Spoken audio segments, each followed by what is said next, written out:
morning and welcome to Channel 42 Educational News.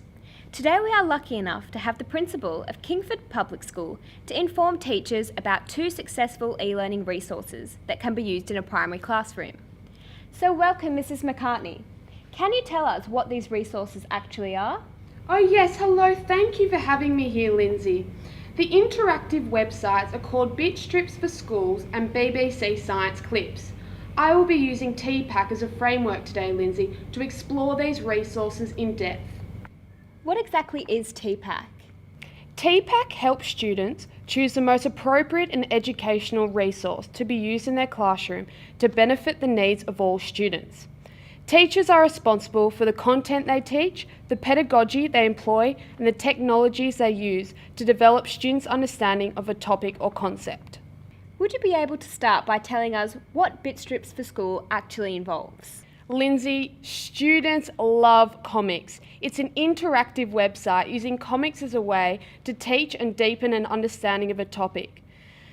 David Kennedy reinforces that Bit Strips for Schools gives you the most fun, flexible and useful way to use comics in the classroom, with hundreds of ready-made activities for K-6 children.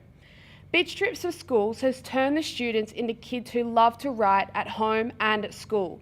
Unfortunately, it does cost $10 a month per classroom, but there is a 30-day free trial available to explore the site. 1,000 teachers join Bit Strips every week. Sheely Hong, professor in the Department of Teacher Education, believes that graphic novels and comics should have a classroom role similar to children's literature. Teachers need to ensure that students are actually on task while on the site, because at times they can just be creating their avatar and wasting time. Sounds like a wonderful resource. It sure is. I get students coming into my office every day wanting me to show work they have completed on Bit Strips. They can't get enough of it, Lindsay. I've never seen my kids at Kingsford be so engaged in their learning. It's hands down one of the best interactive websites for children. Could you show us how the website works? Sure, Lindsay. I'm going to show an example of Anna's work. She speaks English as a second language, and while she's been using Bit Strips, I have seen a tremendous improvement. There's been studies that have proven comics to be a tool for building language skills for ESL children. Let's look at the syllabus. Her most previous work was on emotions, fitting into the K-6 PDHPE syllabus of growth and development, recognising and naming different types of emotions. This is my homepage for Bit Strips. To access and assess activities completed by a class, I simply go to Activities and I can view who has completed the activities. I then click on the work submitted, which takes me to Anna's work on emotions. As you can see, she has recognised types of emotions as well as explain why the people are feeling the way they do. As a teacher, I can assess that she has difficulties with language, however she has demonstrated she understands the syllabus dot point. So how do you teach the children to use Bit Strips? It does take a long time to get used to, which is definitely a limitation. I suggest teachers to introduce students to the skills and tools by demonstration on the smartboard. The instructions of some activities are too complex for children. However, teachers can add to them to make it more self-explanatory for the children in the younger years. Thank you. You have definitely convinced me to use it if I were a teacher. You mentioned BBC Science Clips as a useful and educational resource for teachers. Tell me a bit more about that. Of course, BBC School Clips is a science and technology-based website. It offers a range of learning experience across all stages. Each year we teach 6 topics throughout the science curriculum, and this website explores these topics through interactive games. So tell me, how does the site work?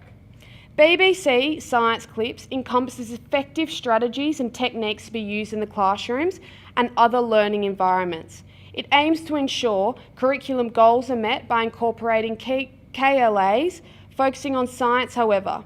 The science delves deep into the various topics suggested to be studied throughout the Pacific Year Group.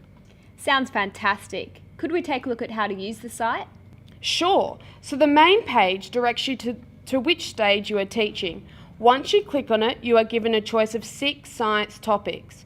The teacher selects a topic and the students are able to work through a series of fun facts and games to enhance their learning.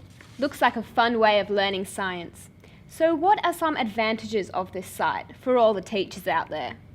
There are plenty, Lindsay, but the most significant would be you have higher achieving students. You can further their learning by choosing lessons from the grade level above.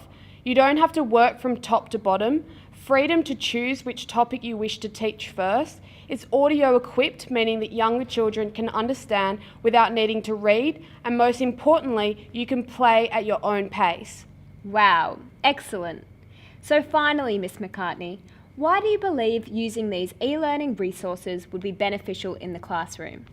Very good question. I'm glad you asked. Well, good organisation in the classroom require learners to access information faster and easier, and computers and their associated software can deliver instructional programs and information fast, covering virtually any area of the curriculum and geared at any age or ability level.